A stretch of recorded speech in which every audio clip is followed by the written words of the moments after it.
सरकार रोजगार उपलब्ध कराने के लिए लाख दावे करती है, लेकिन ज़मीनी हकीकत क्या है आज हम सीधी में दिखाएंगे। एमबीए करने के बाद जब सरकार के द्वारा नौकरियां नहीं मिली तो युवती ने एमबीए ब्यूटी पार्लर खोल ली है। मैम ब्यूटी से में आपका स्वागत है। Thank you so much. ये एमबीए ब्यूटी पार्लर कैसे आए दिमाग में?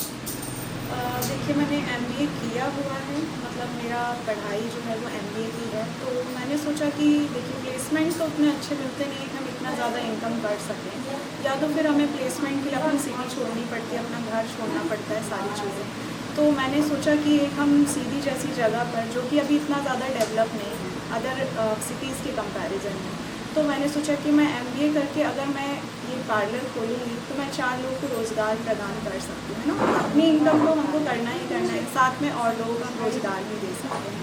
तो इसलिए इस कंसेप्ट के साथ कि पढ़ाई करने के बाद भी हम इतना अच्छा इस्टेब्लिशमेंट कर सकते हैं और लड़कियों को आजकल इंडिपेंडेंट होना चाहिए, ये मेरा थॉट था। प्लस मैं अपने साथ साथ 4 लोगों को रोज़गार प्रदान कर सकती हूँ। तो इस सोच के साथ मैंने ये एमबीए फाइनल रखी है। अभी आपके यहाँ पे आपने कितने लोगों को रोजगार दे रखा है? मैंने 2 लोगों को भी हायर किया हुआ है पिछले 6 महीने से। जब मैंने ओपन किया था उसके 1-2 मंथ के बाद मैंने हायर कर दिया था। और अभी मेरा और मतलब थॉट है कि मुझे और बड़ा अपना पार्लर खोलना है, मतलब इससे भी डबल मुझे करना है।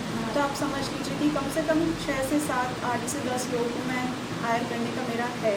और अभी बहुत सारी लड़कियां मेरे पास कोर्सेज़ के लिए भी मैं उनको प्रशिक्षण भी प्रदान करती हूँ। तो जब वो अपना ओपन कर लेंगे तो वो लोग जो लोगों ने मुझसे सीखा हुआ है वो भी अपना पार्लर खोलेंगे, तो वो भी 4 लोगों को रोज़गार प्रदान करेंगे। तो ऐसे ही बहुत सारी हमारी कड़ी चलती जाएगी। सरकार नौकरियां तो इतनी उपलब्ध नहीं करा रही, लाखों युवा जो है बेरोजगार है, पढ़े लिखे बेरोजगार। तो ऐसे युवाओं को युवतियों का क्या समझते हैं? देखिए, पढ़ाई तो बहुत ज़्यादा इम्पॉर्टेंट है, पर मैं ये कहूँगी कि आप अगर जॉब तो है ही ठीक है, सबका ये नहीं है कि आप गवर्नमेंट जॉब, आजकल इतना ज़्यादा कंपटीशन हो गया है कि कोई ज़रूरी नहीं है कि मतलब लड़कियां पढ़ रही हैं लड़के पढ़ रहे हैं, लोगों को इतना मतलब बाहर भेजा नहीं जाता है। यहाँ का एजुकेशन लेवल इतना अच्छा है नहीं कि हम क्वालिफाई कर पाएँ, है ना। जो भी बड़ी बड़ी कोचिंग्स हैं, इंदौर, भोपाल, पुणे, बेंगलोर, चेन्नई, है ना। और सीधी अभी बहुत बैकवर्ड एरिया, इतना यहाँ का एजुकेशन लेवल अच्छा नहीं। आप मानेंगे नहीं कि मतलब कॉलेज की लड़कियाँ उनसे अपना नाम लिखना नहीं आता इंग्लिश में आजकल, जो कि इतना इंपॉर्टेंट है। हिंदी तो इम्पॉर्टेंट है, साथ में इंग्लिश। तो यहाँ का एजुकेशन लेवल मेरे हिसाब से उतना ज़्यादा अच्छा नहीं है कि लोग गवर्नमेंट क्वालिफाई कर पाएँ। कर लेते हैं कई लोग जो कि बहुत ज़्यादा पढ़ाई में अच्छे होते हैं, बाहर जाके जिन्होंने पढ़ाई की हुई है, तो अच्छी बात है। लेकिन कोई ज़रूरी नहीं कि अगर हमारे पास 1000 छात्र हैं तो सभी को गवर्नमेंट जॉब मिले, है ना। तो हम प्राइवेट फील्ड में जाते हैं। प्राइवेट फील्ड की नौकरियाँ कैसी होती हैं, आपको 5000 देंगे, 10,000 देंगे, 15,000 देंगे, और जितना 5000 की जगह आपसे 50,000 का काम करवाएंगे, है ना। तो समझ लीजिए नौकरी करना मतलब आप किसी के नौकर ही हो गए। अगर आप उनको 50,000, 1 लाख रुपए कमा के देंगे, तब जाके उसमें से वो आपको 5% या 10% या 20% वो आपको पे करते हैं, और प्राइवेट नौकरी में पूरा निचोड़ लिया जाता है। तो इसलिए मैंने मतलब मेरा ये थॉट है कि बिज़नेस पे भी फोकस करना चाहिए, कि आप सेल्फ डिपेंडेंट बनते हैं, आप एक जगह के जैसे ओनर बनते हैं, तो आप अपने साथ साथ 4 लोगों को रोज़गार भी प्रदान करते हैं। और लड़कियों को, स्पेशली लड़कियों को, लड़के तो हैं ही, बट लड़कियों को सेल्फ डिपेंडेंट होना बहुत ज़्यादा ज़रूरी है ना। अपने पेरेंट्स के ऊपर डिपेंडेंट होना चाहिए। एक एज के बाद आपने ग्रेजुएशन कर लिया, पोस्ट ग्रेजुएशन कर लिया, तो आपको खुद से इनकम अपनी जनरेट करना आना चाहिए, अपना खर्चा चलाना आना चाहिए, है ना।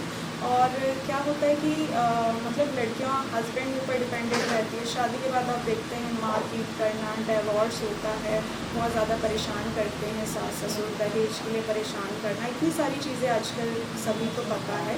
तो लड़कियों का थॉट ये होना चाहिए कि हमको इंडिपेंडेंट बनना है, चाहे जैसे भी करते हैं ना, और अपने साथ साथ हमें 4 लोगों को रोज़गार प्रदान करना है, ठीक है। हमारे थ्रू अगर किसी को रोज़गार मिल रहा है तो बहुत अच्छी बात है। अगर वो प्राइवेट नौकरी, कई लोगों का इस फील्ड में इंटरेस्ट भी होता है, और आजकल ये इतना ज़्यादा मतलब वर्ल्ड वाइड फेमस हो चुका है, makeup artist, hair artist, beauty educator, इतनी ज़्यादा इनकम है। अगर आप पार्लर में जॉब भी करते हैं, आप किसी अच्छे पार्लर में 20 से 25,000, 30,000, 50,000 हम एक मेकअप का भी चार्ज करते हैं मेट्रो सिटीज़ में। तो इससे हमें बहुत अच्छी इनकम जनरेट होती है, प्लस हमें एक रिस्पेक्ट मिलती है जब आप कहीं आप बिज़नेस इस्टेब्लिश करते हो। कि लड़कियां जब इतना आगे बढ़ती हैं तो लोग सपोर्ट भी करते हैं, रिस्पेक्ट भी देते हैं, और आप किसी के ऊपर डिपेंडेंट नहीं रहते कि हमें कुछ खरीदना है तो हमें इससे 10 रुपये मांग रहे हैं, हस्बैंड से पैसे मांग रहे हैं, पेरेंट्स से मांग रहे हैं, भाई से मांग रहे हैं, किसी से भी मांग रहे हैं, आप खुद अपना घर चलाएंगे, है ना। आजकल फैमिली में ऐसा है कि अगर 4 लोग हैं, जब चारों लोग कुछ इनकम जनरेट करेंगे तब जाके आप एक नॉर्मल लाइफ जी सकते हैं।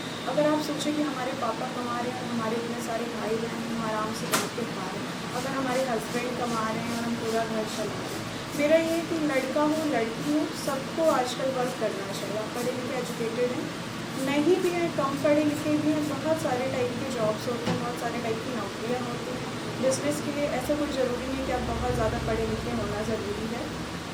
आप देखेंगे इतने बड़े बड़े जो बिलियनर्स हैं उनकी एजुकेशन लेवल बहुत कम होती है ना, तो अपना क्या रहता है कि दिमाग से होता है।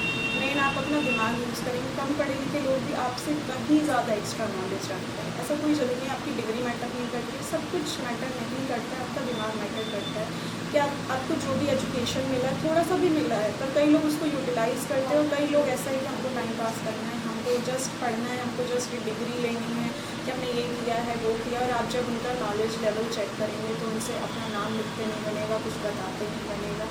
तो ये सारी चीज़ें हैं और सबको सेल्फ डिपेंडेंट होना चाहिए, मेरा ये मानना है, और सभी को आजकल ये करना ही चाहिए।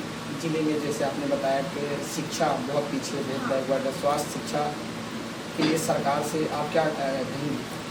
स्वास्थ्य शिक्षा और जो भी नॉर्मल शिक्षा भी है, मैं उसके लिए सरकार से ये भी करना चाहूँगी कि मतलब अदर सिटीज़ के मुकाबले हमको सिटी को डेवलप करना है। जैसे देखिए कोई भी बड़ी बीमारी हो जाती है, डॉक्टर्स यहाँ के जो भी इलाज वो बाहर रेफ़र करते हैं ना, तो हमको क्या इतना तो हमको अपडेट रहना है कि अब इमरजेंसी में मान लीजिए किसी व्यक्ति के पास 1 दिन का समय है, ठीक है, हमको मतलब जहाँ भी लेके जाना है, जबलपुर लेके जाना है, नागपुर लेके जाना है, बेंगलोर लेके जाना है ट्रीटमेंट के लिए, कई लोग आप देखेंगे कि जाते जाते ही बीच रास्ते में ही वो मृत घोषित कर दिए जाते हैं, ठीक है। तो अगर हम ये सारी फैसिलिटीज़ यहाँ सीधी जिले में प्रोवाइड करवाते तो हमको कहीं बाहर जाने की ज़रूरत नहीं है।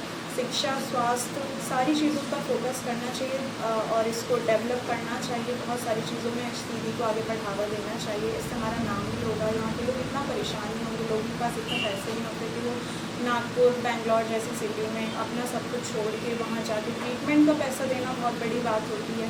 प्लस जो उनके परिजन रहते हैं वो बहुत परेशान होते हैं, साथ में 4 लोग को जाना पड़ता है अपना सारा काम वगैरह छोड़ के।